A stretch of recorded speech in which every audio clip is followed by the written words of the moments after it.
حدثنا ابو الیمان قال اخبرنا شعیب عن الزہری قال اخبرنی عامر بن سعد بن ابی وقاص عن سعد رضی اللہ عنہ ان رسول اللہ صلی اللہ علیہ وسلم اعطى رہتا وسعد جالس، کہ رسول اللہ صلی اللہ علیہ وسلم نے عطا کیا یعنی دیا. کیا دیا؟ رہتن ایک گروہ کو. کیا دیا؟ مال دیا. یعنی آپ صلی اللہ علیہ وسلم نے ایک مرتبہ ایک گروہ کو کچھ مال دیا.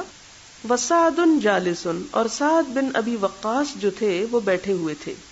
فترک رسول اللہ صلی اللہ علیہ وسلم، تو چھوڑ دیا رسول اللہ صلی اللہ علیہ وسلم نے رجلن ایک شخص کو، یعنی سب کو مال دیا، اس کو نہ دیا، چھوڑ دیا. اور اس کا نام تھا جعیل بن سراقہ. ہوا اعجبہم الی، وہ اعجبہم ان سب سے زیادہ پسندیدہ تھا، الی مجھ کو. کس کو؟ سعد کو. سعد کو ایک شخص جو بہت پسند تھا، آپ صلی اللہ علیہ وسلم نے اس کو مال نہ دیا جبکہ اوروں کو دے دیا. فقلت، تو میں نے کہا، یعنی ان کے دل میں کھٹک پیدا ہوئی تو کہتے ہیں میں نے کہا یا رسول اللہ، اے اللہ کے رسول صلی اللہ علیہ وسلم، ما لکا، کیا ہے آپ کو، ان فلاں کے بارے میں، یعنی آپ نے اس کو چھوڑ دیا، اس کے بارے میں آپ کی کیا رائے ہے، کیا خیال ہے، آپ نے اس کے ساتھ ایسا معاملہ کیوں کیا؟ فواللہ، بس قسم اللہ کی، انی، بے شک میں، لأراہ، میں دیکھتا ہوں اس کو، سمجھتا ہوں اس کو، مؤمنن، مومن، یعنی مجھے تو وہ بھی ایمان والا لگتا ہے، آپ نے اس کو کیوں نہیں دیا؟ فقال، بس آپ نے فرمایا، او مسلمن، یا کہو کہ مسلم ہے، مومن نہیں مسلم. فسکت قلیلا، تو میں چپ ہو گیا تھوڑی دیر. ثم غلبنی، پھر غالب آ گیا مجھ پر، ما اعلم منہ، جو میں جانتا تھا اس کے بارے میں، یعنی وہ جو اس کی پسندیدگی تھی اس کی وجہ سے جو میں اس کے بارے میں جانتا تھا، پھر مجھے کھٹک شروع ہو گئی. فعدت لمقالتی، تو میں نے پھر اپنی بات دہرائی. اس سے کیا پتہ چلتا ہے کہ صحابہ کرام اور آپ صلی اللہ علیہ وسلم کے درمیان جو گفتگو ہوتی تھی اس میں بعض اوقات تکرار بھی ہوتی تھی، اور ایک چیز کو بار بار دہرایا بھی جاتا تھا دل کی تسلی کے لیے. تو ایسا کرنا آپ کے احترام میں کمی نہیں تھی، اس کی آپ اجازت بھی دیتے تھے. فقلت، تو میں نے کہا، ما لک عن فلان، یا رسول اللہ صلی اللہ علیہ وسلم، آپ کو اس کے بارے میں کیا ہے؟ فواللہ انی لأراہ مؤمنا، بس قسم اللہ کی میں تو اس کو مومن سمجھتا ہوں. فقال او مسلمن، تو آپ نے کیا جواب میں فرمایا؟ ہاں مسلم، مومن نہ کہو مسلم. فسکت قلیلا، پھر تھوڑی دیر چپ ہو گیا میں. ثم غلبنی، پھر مجھ پہ غالب آ گیا، ما اعلم منہ، جو میں اس کے بارے میں جانتا تھا. فعدت لمقالتی، پھر میں نے اپنی بات دہرائی.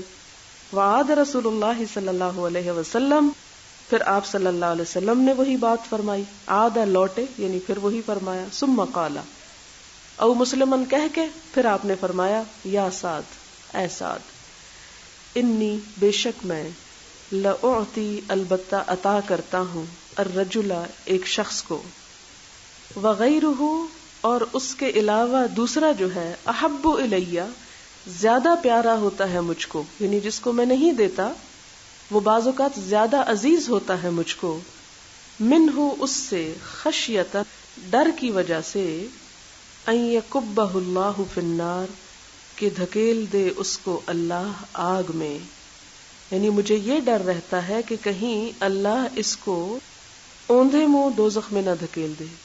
کبہ کا معنی ہوتا ہے الٹے منہ دوزخ میں ڈالنا. ورواہ، اور روایت کیا ہے اس کو، یونس اور صالح اور معمر اور ابن اخی زہری نے، یعنی زہری کے بھائی کے بیٹے نے. کس سے؟ زہری سے. اس سے کیا پتہ چلتا ہے کہ جس شخص کے دل کا حال، یعنی اس کا مومن ہونا معلوم نہ ہو، اس کو مسلم کہہ سکتے ہیں. یہ دل کا حال تو اللہ ہی کو پتا ہے، اور ایمان تو اصل اس کی جگہ یا جڑ دل میں ہوتی ہے. تو اسلام کے ایک معنی تو وہ ہیں جو لغت میں ہیں، یعنی ظاہری تابعداری، اور دوسرے پھر اس کے اصطلاحی معنی ہیں کہ جو شخص لا الہ الا اللہ پڑھ لے وہ اسلام میں داخل ہو گیا، یعنی ظاہراً جو اسلام میں داخل ہوا. تو آپ کا مطلب کیا تھا کہ میں ایک شخص کو جانتا ہوں کہ اس کا ایمان ضعیف ہے، اور دوسرے شخص کو پکا ایماندار سمجھتا ہوں اور اس وجہ سے اس کو زیادہ پسند کرتا ہوں، لیکن ضعیف ایمان والے کو دے دیتا ہوں، پکے ایمان والے کو چھوڑ دیتا ہوں. کیوں؟ کہیں ایسا نہ ہو کہ ضعیف ایمان والا اسلام سے دور ہو جائے. اور جو پکے ایمان والا ہے اس کا ایمان اچھا ہے، اس کے بارے میں مجھے تسلی ہوتی ہے کہ اگر اس کو نہ بھی دیا گیا تو یہ دور نہیں جائے گا، اور یہ آپ کے اعتماد کی وجہ بھی تھی۔ اب مثال کے طور پر آپ دیکھتے ہیں کہ آپ کے گھر والے آپ کو بہت عزیز ہوتے ہیں، آپ کے بچے، آپ کے بہن بھائی، لیکن جب کوئی مہمان آتا ہے بعض اوقات وہ ناپسندیدہ بھی ہوتا ہے، مثلاً خواتین کے لیے سسرالی رشتہ دار، تو ایسے موقعوں پر رکھ رکھاؤ کے لیے کیا کیا جاتا ہے؟ بعض اوقات اپنے بچوں کو کچھ نہیں دیا جاتا، اور جو کچھ گھر میں ہوتا ہے وہ سب کچھ ان رشتہ داروں کی خوشی کی خاطر ان کے سامنے رکھ دیا جاتا ہے، جن کو بعض اوقات انسان اپنی بعض فطری کمزوریوں کی وجہ سے، ان میں نہیں خرابی ہوتی، اپنی کمزوری ہوتی ہے، اپنی کمزوریوں کی وجہ سے ان کو اچھا نہیں سمجھتا۔ اب کوئی ماں اگر اپنے بچے کو نہیں دے رہی تو اس کا مطلب ہے کہ وہ اس کی نظر میں گر چکا ہے، اور ایک دوسرے شخص کو دے رہی ہے تو وہ اس کے لیے زیادہ عزیز ہے؟ نہیں، اس کو اس لیے دے رہی ہے کہ اگر اس کو نہ دیا تو معاملات اور تعلقات بگڑ جائیں گے، اور جس کی وجہ سے وہ شخص کسی فتنے کا شکار ہو سکتا ہے، اور اپنا بچہ تو اپنا ہی ہے، اگر نہ بھی دیا تو وہ کہیں بھاگ کے نہیں جائے گا۔ اور اسی طرح جیسے وہ ہمارے ہاں بعض اوقات بہو کو کچھ سنانا ہوتا ہے تو بیٹی کو کوسنے دیے جاتے ہیں، تو یہ چیز بھی اسی میں شامل ہے کہ بیٹی کو ڈانٹ بھی لیا تو بیٹی کا رشتہ تو نہیں کٹ سکتا، وہ تو اپنی ہی رہے گی، لیکن اگر بہو کو ڈانٹ دیا تو ہو سکتا ہے گھر چھوڑ کے چلی جائے۔ آگے چلتے ہیں، باب افشاء السلام من الاسلام، افشاء پھیلانا، السلامی سلام کا، من الاسلام اسلام سے ہے، یعنی اسلام کا حصہ ہے۔ وقال عمار، اور عمار نے کہا، ثلاث، تین چیزیں، من جس نے، جمع کر لیا، ہن ان کو، جس نے ان تین چیزوں کو جمع کر لیا، فقد جمع الایمان، اس نے ایمان اکٹھا کر لیا، سمیٹ لیا، جمع کر لیا۔ وہ کیا ہے؟ نمبر 1، الانصاف، انصاف، من نفس کا، اپنے دل سے، اپنے دل میں یا اپنے دل سے یا اپنے آپ سے، وبذل السلام، اور پھیلانا سلام کا، للعالم، دنیا کے لیے، والانفاق، اور خرچ کرنا، من الاقتار، تنگی میں۔ یہاں آپ کو ایک اور مسئلہ واضح کرتی چلی جاؤں کہ امام بخاری بعض اوقات ایک باب باندھتے ہیں اور اس کے لیے ساتھ ہی کسی کا قول لے آتے ہیں، مثلا عمار کا قول ہے، یہ حدیث نہیں ہے، ٹھیک ہے؟ اب یہاں پر بعض اوقات ایسی روایات آ جاتی ہیں جو صحت کے اس درجے پر نہیں ہوتی جو اصل ٹیکسٹ میں نیچے سند کے ساتھ احادیث ہوتی ہیں۔ بعض اوقات لوگ کہتے ہیں جی صحیح بخاری میں یہ لکھا ہوا ہے، یہ حدیث لکھی ہوئی ہے، حالانکہ وہ اصل نص نہیں ہوتی، وہ اوپر کا حصہ ہوتا ہے، امام بخاری کا اجتہاد ہوتا ہے، یا کسی شخص کا کوئی خوبصورت قول ہوتا ہے، یا کوئی ایسی حدیث ہوتی ہے جو صحت کے اس درجے پر نہیں ہوتی جو یہاں ہے۔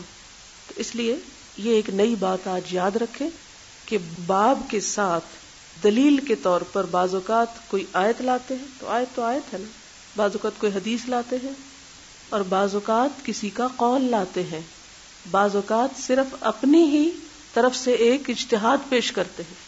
کسی بھی انسان کا اجتہاد، خواہ وہ امام بخاری ہی کیوں نہ ہو، صحیح بھی ہو سکتا ہے اور غلط بھی ہو سکتا ہے، اس لیے ہمارے لیے ان کا اجتہاد حجت نہیں ہے۔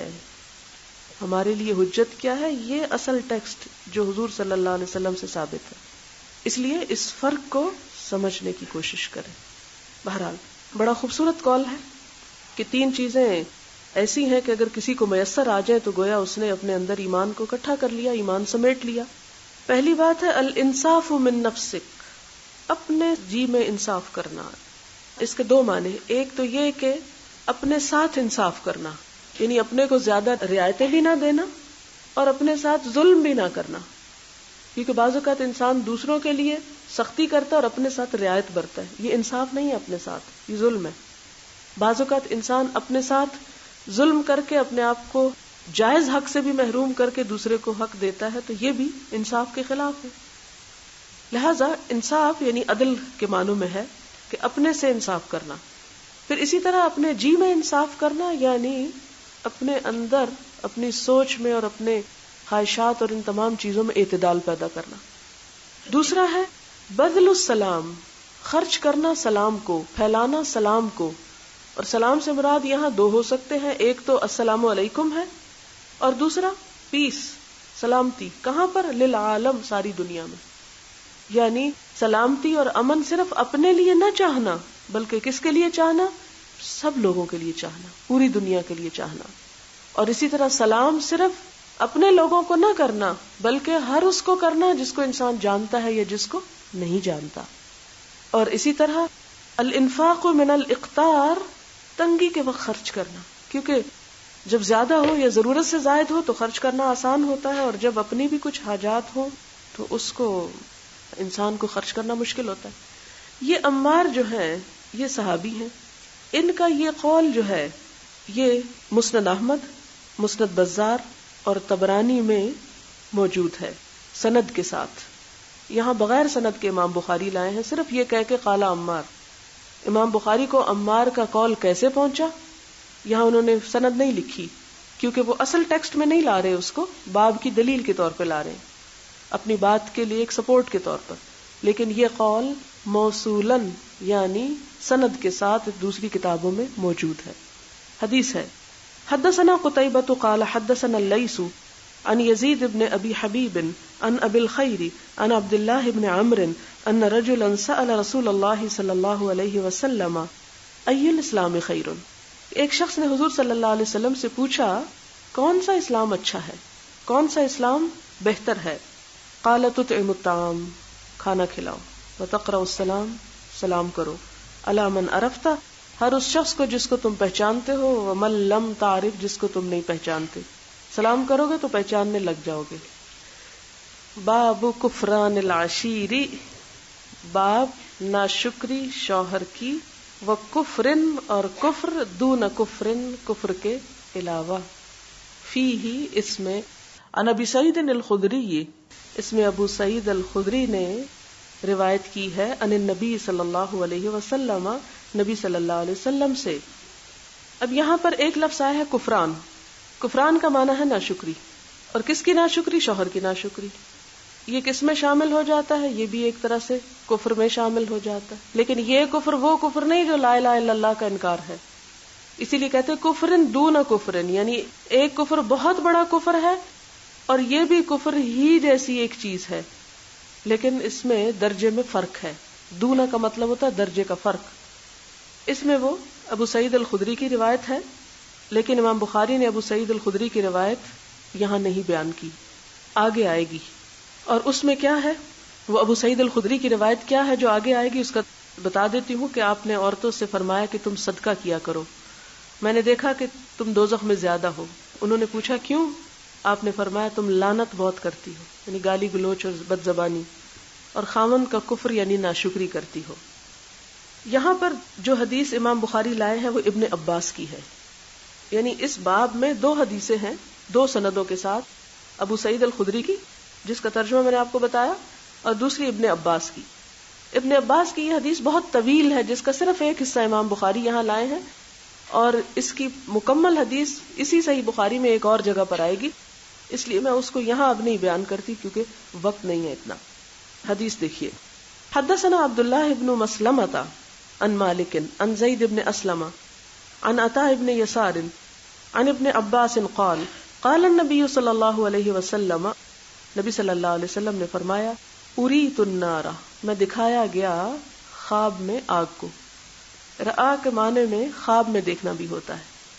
فَإِذَا، تو جب اکثر اہلها، اکثریت اس کے رہنے والوں کی یعنی جہنم میں، النساء، عورتیں تھیں، یکفرنا، جو ناشکری کرتی ہیں.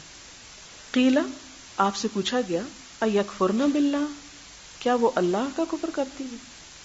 قال یکفرن العشیر، نہیں، شوہر کی ناشکری کرتی ہیں. لفظ ایک ہی ہے کفر، لیکن دو مختلف معنوں میں استعمال ہو رہا ہے، کیونکہ ایک کفر اصطلاحی کفر ہے.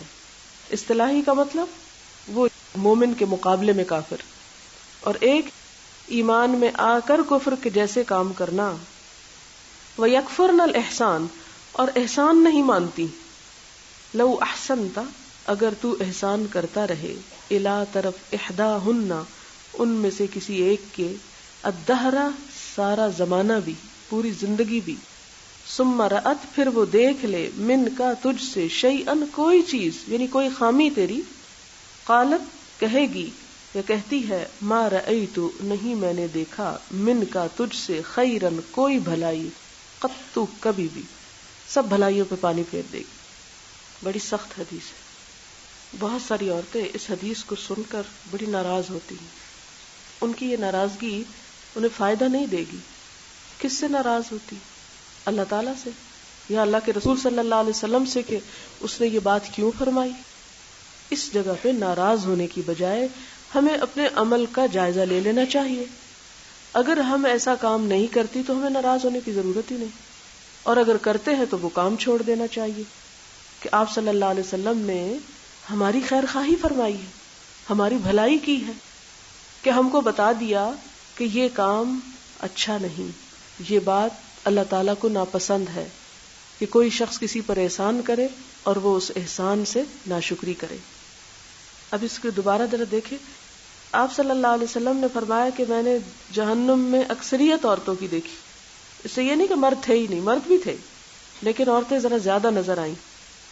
اور ان کا گناہ کیا تھا؟ یکفرنا، کہ کفر کرتی تھی۔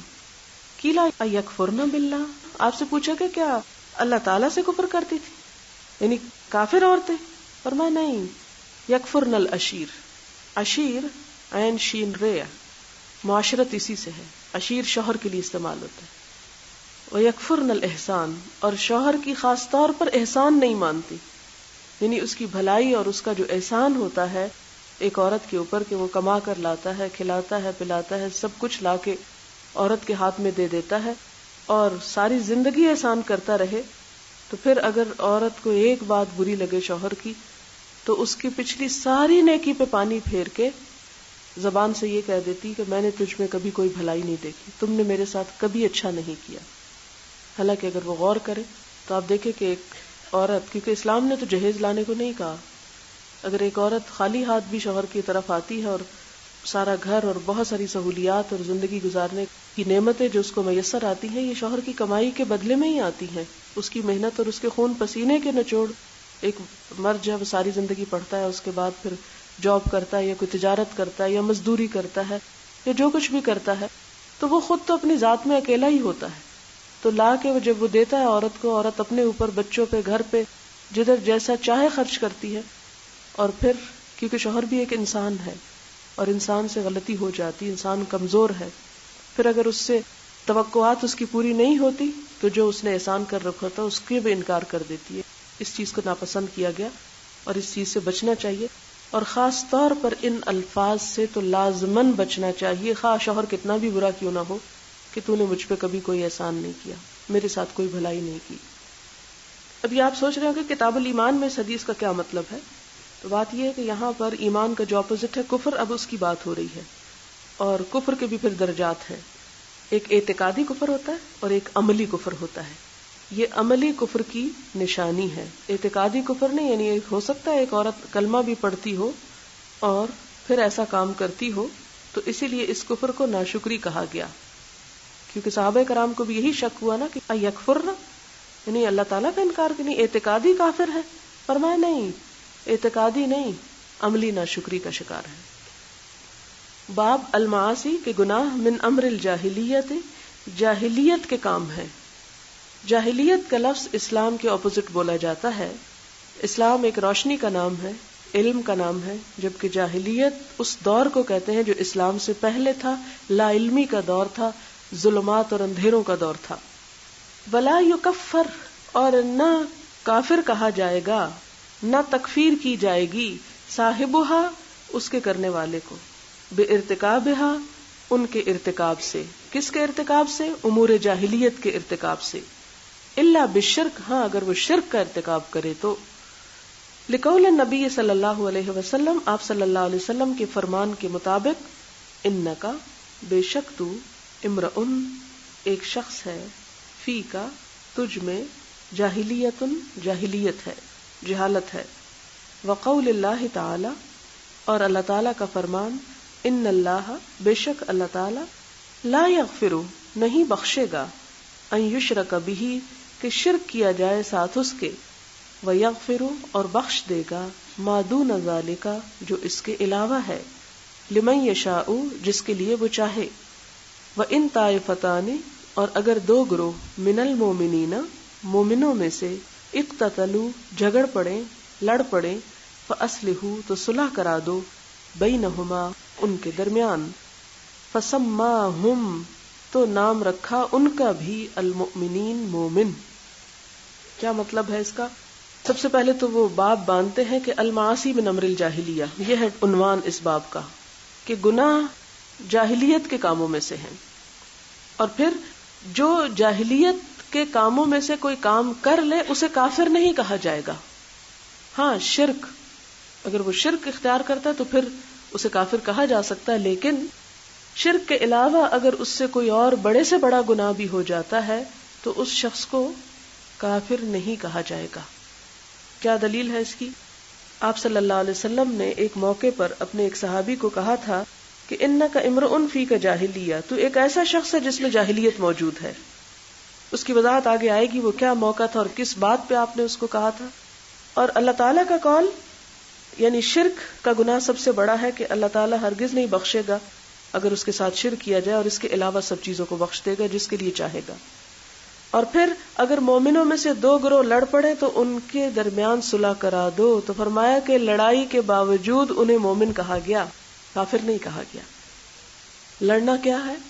امور اسلام میں سے ہے، امور جاہلیت میں سے. تو امور جاہلیت کا ارتکاب کرنے والا کافر نہیں قرار دیا جاتا. لیکن ہمارے ہاں کیا ہوتا ہے؟ ہر چھوٹی بڑی بات پہ کافر کا فتویٰ مل جاتا ہے. حدثنا عبد الرحمن بن المبارک قال حدثنا حماد بن زید قال حدثنا ایوب ویونس عن الحسن عن الاحنف ابن قیس قال ذهبت لانصر هذا الرجل فلقيني ابو بکرۃ فقال اين تريد. یہاں پر احنف بن قیس کہتے ہیں کہ ذهبت میں جا رہا تھا، میں گیا لانصر کہ میں مدد کروں هذا الرجل اس شخص کی. اس شخص سے مراد حضرت علی رضی اللہ تعالی عنہ ہے. جب ان کے اور حضرت امیر معاویہ کے درمیان کشمکش ہوئی تو احنف بن قیس گھر سے نکلے کیا کرنے کو؟ حضرت علی کی مدد کرنے کو. کہتے میں جا ہی رہا تھا فلقیانی ابو بکرہ، تو مجھے ابو بکرہ ایک صحابی ہیں، راستے میں ان سے ملاقات ہو گئی میری، وہ مجھے ملے. فقالا تو انہوں نے کہا اینا تریدو، کہاں کا ارادہ ہے، کہاں جانا چاہتے ہو؟ قلت میں نے کہا انصرو میں مدد کرنا چاہتا ہوں حاضر رجل اس شخص کی یعنی حضرت علی کی. قالا انہوں نے کہا ارجع واپس چلے جاؤ یعنی مت جاؤ. فإنی سمعت رسول اللہ صلی اللہ علیہ وسلم یقول کیونکہ میں نے نبی صلی اللہ علیہ وسلم کو ارشاد فرماتے ہوئے سنا اذا التقى المسلمان اذا جب التقى ملاقات کریں المسلمان دو مسلمان بسیفیہما اپنی اپنی تلواروں سے، سیف ایک تلوار، سیفین دو تلواریں، ہما اپنی، فالقاتل تو قاتل، والمقتول اور مقتول یعنی قتل کرنے والا اور ہونے والا، فی النار دونوں آگ میں ہیں. فقلت تو میں نے کہا یا رسول اللہ اے اللہ کے رسول صلی اللہ علیہ وسلم ھذا القاتل یہ تو قاتل ہے، فما بال المقتول تو مقتول کے بارے میں آپ کا کیا خیال ہے، یہ اس کا کیا قصور ہے؟ قالا آپ نے فرمایا انہو بے شک وہ کانا تھا حریصن حریص حرص رکھتا ارادہ رکھتا علی قتل صاحب ہی اپنے ساتھی کو قتل کرنے پر، یعنی اپنے ساتھی کو قتل کرنا چاہتا تھا، اس لیے اس ارادے کی وجہ سے وہ بھی قاتل شمار ہوا چاہے وہ قتل ہی کیوں نہ ہو گیا. ظاہر دونوں میں سے ایک ہی کو ہونا ہے، دونوں تو ہو نہیں سکتے. اب یہاں پر کیا پتہ چلتا ہے کہ باہم مسلمانوں کی لڑائی امور جاہلیت میں سے ہے، لیکن اگر مسلمان لڑ پڑے تو ایسی صورت میں ان کو کافر نہیں کہا جائے گا، اگرچہ آپ صلی اللہ علیہ وسلم نے دو لڑنے والوں کو اور تلواریں اٹھانے والوں کو جہنم کی بشارت دی. آپ دیکھیں کہ حدیث میں یہ آتا ہے کہ دونوں جہنم میں جائیں گے، لیکن پھر یہ لڑائی کیوں ہوئی تھی حضرت علی رضی اللہ تعالیٰ عنہ اور حضرت امیر معاویہ کی؟ امیر معاویہ بھی کاتب وحی تھے. تو یہ ہے کہ قرآن پاک میں ایک آیت ہے فَإِن بَغَتْ إِحْدَاهُمَا عَلَى الْأُخْرَى فَقَاتِلُوا الَّتِي تَبْغِي اگر مسلمانوں میں سے ایک گروہ دوسرے پر زیادتی کرے، ان بغت بغاوت کرے، احداہما ایک گروہ ان کا، علی الاخری دوسرے پر، تو ایسی صورت میں کیا ہے؟ اجازت ہے. فقاتلوا، تو جنگ کرو، لڑو اس سے التی تبغی، جو بغاوت کرتا ہے. یعنی بغاوت کی شکل میں ایک مسلمان کو دوسرے مسلمان کے خلاف تلوار اٹھانے کی اجازت ہے. کس لیے؟ اس ارادے سے نہیں کہ میں مسلمان کو قتل کرنے جا رہا ہوں، اس ارادے سے کہ میں بغاوت کو ختم کرنے جا رہا ہوں تاکہ مسلمانوں کے درمیان فتنہ اور فساد ختم ہو جائے، امن کا دور دورہ ہو. اور کیا کہا گیا؟ تم کس کا ساتھ دو؟ جو فتنے کو ختم کرنا چاہے، اس کا نہیں جو فتنہ ابھار رہا ہو. اب دونوں ہی صحابی ہیں اور دونوں ہی اپنی اپنی جگہ پر اپنی اہمیت رکھتے ہیں. تو ان میں سے یہ ہے کہ اگر کسی سے اجتہادی غلطی ہو، یعنی ایک شخص اپنے آپ کو حق پر سمجھ رہا ہے اور اس کے پاس دلیل بھی ہے، لیکن ہو سکتا ہے کہ اس کا اجتہاد غلط ہو. آپ کو معلوم ہے کہ حدیث میں آتا ہے کہ مجتہد اگر درست فیصلہ کرے تو دگنا اجر، اور اگر غلطی بھی کرے تو بھی اجر. اس لیے ان میں سے جو اجتہادی غلطی پر تھا اللہ تعالیٰ اس کو بھی معاف کر دے گا. اس قسم کی جو باتیں ہیں کہ کون حق پر تھا اور کون نہیں تھا، کس کا کتنا قصور تھا اور یہ کیوں ہوا، یہ سب باتیں، ان کا جواب ہمیں قرآن یہ دیتا ہے، تلک امۃ قد خلت لہا ما کسبت ولکم ما کسبتم ولا تسألون عما كانوا يعملون. وہ ایک گروہ تھا، تلک امۃ قد خلت، گزر چکا، لہا ما کسبت، اس کو مل جائے گا جو اس نے کچھ کیا، جو کمائی کی، ولکم، اور تمہیں کیا ملے گا، ما کسبتم، جو تم نے کمائی کی. ان بحثوں میں پڑنے کی بجائے کہ کون حق پہ تھا اور کون ناحق، کیا کرو، کام کرو، کیونکہ تمہارا کام تم سے دیکھا جائے گا. ولا تسألون، تم یہ نہ پوچھے جاؤ گے، اما کانوا یعملون، کہ وہ عمل کیا کرتے تھے، تم سے تمہارے اعمال کے بارے میں سوال ہوگا. لہذا ایسی باتوں کے بارے میں ایک دوسرے سے اختلاف اور لڑائی اور جھگڑا اور فرقہ واریت اور ایک دوسرے کے اوپر کفر کے فتوے، ان باتوں سے پرہیز کرنا چاہیے، کیونکہ امت کا اتحاد سب سے زیادہ ضروری چیز ہے. اس باب میں اگلی حدیث ہے، حدثنا سلیمان بن حرب قال حدثنا شعبۃ عن واصل الاحدب عن المعرور قال لقیت ابا ذر، کہتے ہیں کہ میں ابو ذر سے ملاقات کی، بالربزۃ، ربزہ میں. ربزہ مدینہ کے قریب ایک علاقے کا نام ہے جہاں ابو ذر غفاری مدینہ چھوڑ کے چلے گئے تھے اور بہت سادگی اور عاجزی کی زندگی بسر کر رہے تھے. وعلیہ، اور آپ کے اوپر، حلۃ، ایک حلہ تھا. حلہ کیا ہوتا ہے؟ دو کپڑوں سے مل کے بنتا ہے، ایک اس میں ازار ہوتا ہے اور ایک چادر ہوتی ہے، یعنی ایک تیبند سا ہوتا ہے اور ایک اوپر کا کرتا ہوتا ہے، یعنی ایک ڈریس کا نام ہے حلہ. وعلی غلامہ حلۃ، اور آپ کے غلام پر بھی ویسا ہی حلہ تھا، ویسا ہی ڈریس غلام نے بھی پہنا ہوا تھا.